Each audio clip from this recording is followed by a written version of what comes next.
कागदावरती फक्त या योजना ती, परंतु ती योजना अजूनही आपण अवस्थेत.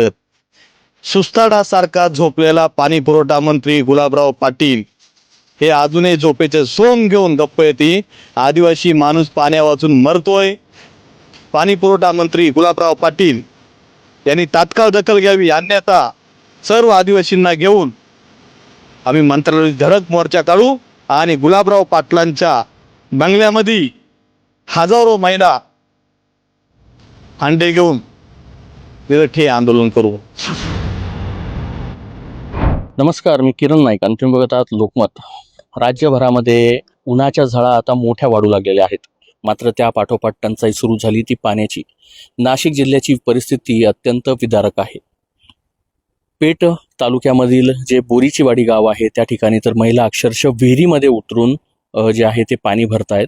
ही परिस्थिती एकट्या पेठची नसून नाशिक जिल्ह्यातील समस्त आदिवासी जो पाडे आहेत, गाव आहेत त्या ठिकाणचे आहे. आदिवासी विकास परिषदेचे राष्ट्रीय अध्यक्ष, युवाध्यक्ष लकी जाधव आपल्यासोबत आहे. हो, लोकमतमध्ये आपलं स्वागत.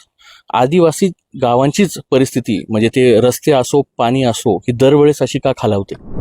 आदिवासी बहुल भागामध्ये आदिवासींना हर घर नल ही योजना, प्रत्येकाला नळाद्वारे पाणी मिळावं प्रत्येक कुटुंबाला, यासाठी केंद्र सरकारने जल जीवन मिशन नावाची योजना महाराष्ट्रात अंमलात आणली.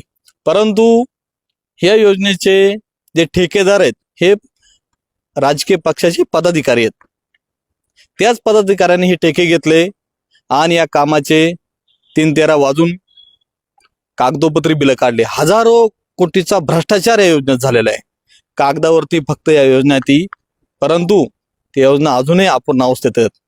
काही ठिकाणी विहीर दिसते नाही तर ती विहीर पूर्ण झालेली दिसते. पाण्याची टाकी पण नाही काही ठिकाणी, तरी पाण्याची टाकी पूर्ण झालेली दिसते. याला जबाबदार या ठेकेदारांसोबत जर जबाबदार आहेत पाणी पुरवठा जे अभियंता आहेत हे सर्वशी जबाबदार आहे. त्याचसोबत जिल्हा परिषदेचे शिओ मित्तल मॅडम हे जबाबदार आहेत. त्यामुळे राज्य शासनाला माझी विनंती आहे, माननीय मुख्यमंत्री देवेंद्रजी फडणवीस साहेब आणि दोन्ही उपमुख्यमंत्र्यांना माझी विनंती आहे की शिओ मित्तल त्याचसोबत पाणी पुरवठा अधिकारी त्याचवेळी ठेकेदारांवरती कठोर कारवाई करावी. यासाठी या सर्व कामाची चौकशी करण्यासाठी श्वेतपत्रिका काढावी या सर्व कामांची.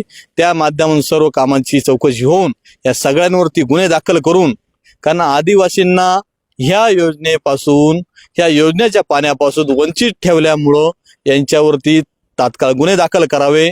आणि सुस्ताडासारखा झोपलेला पाणी पुरवठा मंत्री गुलाबराव पाटील हे अजूनही झोपेचे सोंग घेऊन गप्प येते. आदिवासी माणूस पाण्या वाचून मरतोय. माझ्या माता भगिनीवर पोटात लेकरू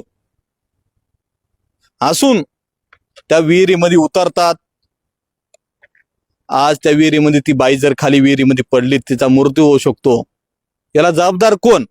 त्यामुळे खारी तीर शुक्राचार्य असताना पाणी पुरवठा मंत्री गुलाबराव पाटील यांनी तात्काळ दखल घ्यावी, अन्यथा सर्व आदिवासींना घेऊन आम्ही मंत्रालयात धडक मोर्चा काढू आणि गुलाबराव पाटलांच्या बंगल्यामध्ये हजारो महिला हांडे घेऊन तिथं आंदोलन करू.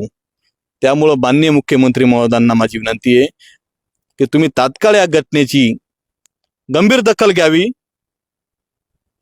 आणि आदिवासींना त्यांचं हक्काचं पाणी मिळावं. कारण आदिवासी भागातलं पाणी मुंबईला जातं, मराठवाड्याला जातं, परंतु धरण उशाची कोरड घशाची अशी जी गंमत आहे ती थांबली पाहिजे. अन्यथा आम्हाला नाईलाजाने मुंबईला, मराठवाड्याला जाणारही पाणी बंद करावं लागेल. कारण आमच्या जमिनी त्या धरणात गेलेल्या आहेत. आमचंच पाणी जर आमच्या हक्काचं मिळत नसेल तर आम्ही दुसऱ्यांना का पाजू? आम्हाला याच्यावरती गंभीर विचार करावा सरकारने, अन्यथा आम्ही मुंबईला आणि मराठवाड्याला जाणारं पाणीही बंद करू. हे तुम्हाला आव्हान आहे माझं सरकारला. नक्की. जर खरं तर आपण पाहिलं तर मुंबई ही आर्थिक देशाची राजधानी आहे. याच मुंबईचा जो पाणी पुरवठा आहे आपल्याच इगतपुरी तालुक्यातील वैतरणा असेल, दारणा असेल किंवा वेगवेगळ्या धरणातनं जो आहे बाहुली असेल त्याच्यातनं होतो. मुंबईची तहान ही नाशिक जिल्ह्यातील धरण भागवतात, मात्र नाशिक जिल्हाच हा कोरडा ठाक पाहायला मिळतो. त्याचमुळं जर आमच्या जमिनी धरणांमध्ये गेलेल्या आहेत, धरणं आमच्या शेतांवरती बांधलेले आहेत, धरण उशाशीन कोरड घशाची अशी गंमत आहे, उघड्या डोळ्याने आम्ही पाणी बघतोय, जिवंत पाणी तरी ते पिता येत नाही. त्यामुळे शासनाने तात्काळ दखल घ्यावी, आदिवासींना त्यांचं हक्काचं पाणी मिळावं. आम्ही तुमच्याकडे भीक मागत नाही, तर आम्ही आमचा हक्क मागतोय.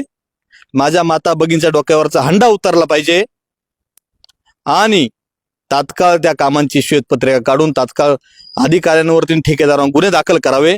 अन्यथा आम्हाला मुंबईला मराठवाड्याला जे पाणी जातंय ते आम्हाला बंद करावं लागेल. त्यासाठी आम्ही आद्यकर राघोजी बांगरे बिरसा मुंडा यांचा क्रांतीची प्रेरणा घेऊन मोठं उलगुलन केल्याशिवाय राहणार नाही. नक्कीच. खरं तर हे एकटं काय नाशिक जिल्ह्यापर्यंत आपण सीमित न ठेवता जर आपण नाशिकचा जो लगतचा भाग आहे, सुरगाणा असेल, पेठ असेल, या ठिकाणची जी परिस्थिती आहे ती अत्यंत विदारक असते. म्हणजे पाण्यासाठी महिलांना 4-4, 5-5 किलोमीटर उन्हामध्ये हांडे घेऊन चालावं लागतं. पाणी मिळत नाही. एका बाजूला जर पाहिलं तर सरकारांकडनं मोठे मोठे आश्वासन दिले जातात, मात्र सत्य परिस्थिती ही काही वेगळीच पाहायला मिळते. शासनाचे दिलेले आश्वासन कोणते पूर्ण होत नाही आणि सर्वच घटकांना जरी सुविधा शासनाकडनं मिळत असल्या, मात्र आदिवासी घटक हा कायम या सुविधांपासून वंचित पाहायला मिळतोय. याला सर्व जबाबदार शासन आहे. शासनाने या प्रत्येक घटनेची गंभीर दखल घेतली पाहिजे, कारण शासन हे झोपेचं सोंग घेतंय. शासन हे सुस्तारासारखं झोपलेलं आहे. यांना जागे करण्यासाठी आम्हाला सर्व आदिवासी बांधवांना सोबत घेऊन अखिल भारतीय आदिवासी विकास परिषदेच्या माध्यमातून आम्हाला नाईलाजाने शासनाविरुद्ध आदिवासींचा तिसरं महायुद्ध करायची, आंदोलनाची वेळ येऊ देऊ नये. कारण आदिवासी जर एकदा पेटला तर तो विझत नाही. आम्ही आमच्या पिण्याच्या पाण्यासाठी, हक्काच्या पाण्यासाठी मंत्रालयावरती धडक तर देऊ, परंतु आम्ही मुंबईला जाणारं पाणी बंद करू, ही समस्या जर सुटली नाही तर. त्यामुळे सुस्ताडासारख्या झोपलेल्या गुलाबराव पाटलांनी राजीनामा द्यावा मंत्रिपदाचा, अन्यथा आम्हाला पाणी द्यावं. नक्कीच. गुलाबराव पाटलांना तुम्ही जरी आवाहन करत असलात, त्यासोबत जर पाहिलं तर विखे पाटील असतील, त्यांच्याकडे आपल्या गोदावरी खोरं जे आहे ते पाहायला मिळतंय. तेवढेच जर पाहिलं नाशिक जिल्ह्याची परिस्थिती, एक तर नाशिकला पालकमंत्री नाही आहे, त्यामुळे कुठेतरी ह्या आदिवासींच्या ज्या मागण्या आहेत त्या अपूर्ण राहिलेल्या पाहायला मिळतात का? कारण की पाणी ही जी मूलभूत गरज आहे ती आदिवासी बहुल भागामध्ये पोचत नाही आहे, महिलांना विहिरीमध्ये उतरावं लागतंय. तर हे प्रशासन कुठे ना कुठे ह्या सर्वस्व गोष्टीला जबाबदार वाटतंय.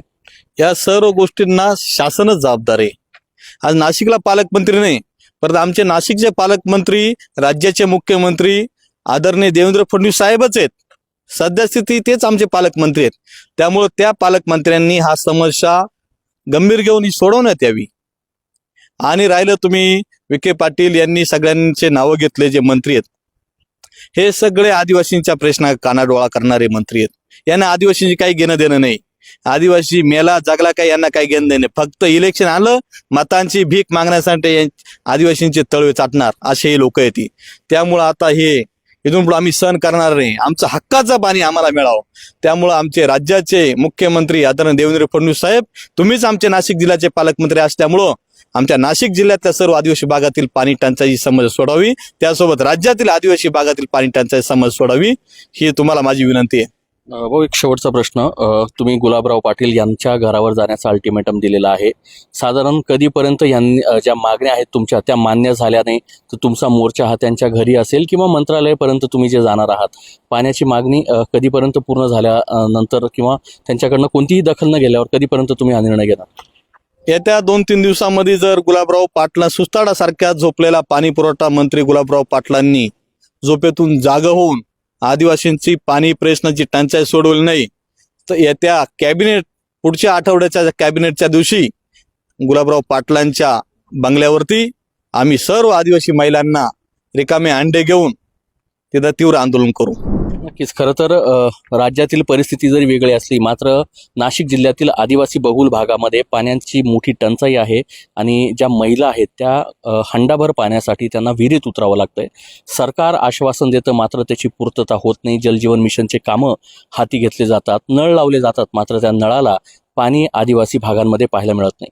नाशिक जिल्हा जो असा आहे जो मुंबईसह मराठवाड्याची ताण भागवतो, मात्र याच नाशिक जिल्ह्यामध्ये प्रचंड पाण्याचा दुष्काळ सध्याच्या परिस्थितीत पाहायला मिळतोय.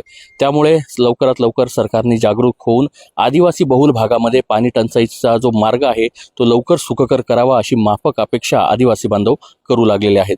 त्याचमुळे आदिवासी विकास परिषद आता समोर येऊन येत्या आठवड्याभरामध्ये पाणी प्रश्न जर मार्गी लागला नाही तर थेट मुंबईवर मोर्चा घेऊन जाण्याच्या तयारीत आपल्याला पाहायला मिळतंय. मी किरण नाईक, लोकमत.com साठी नाशिक.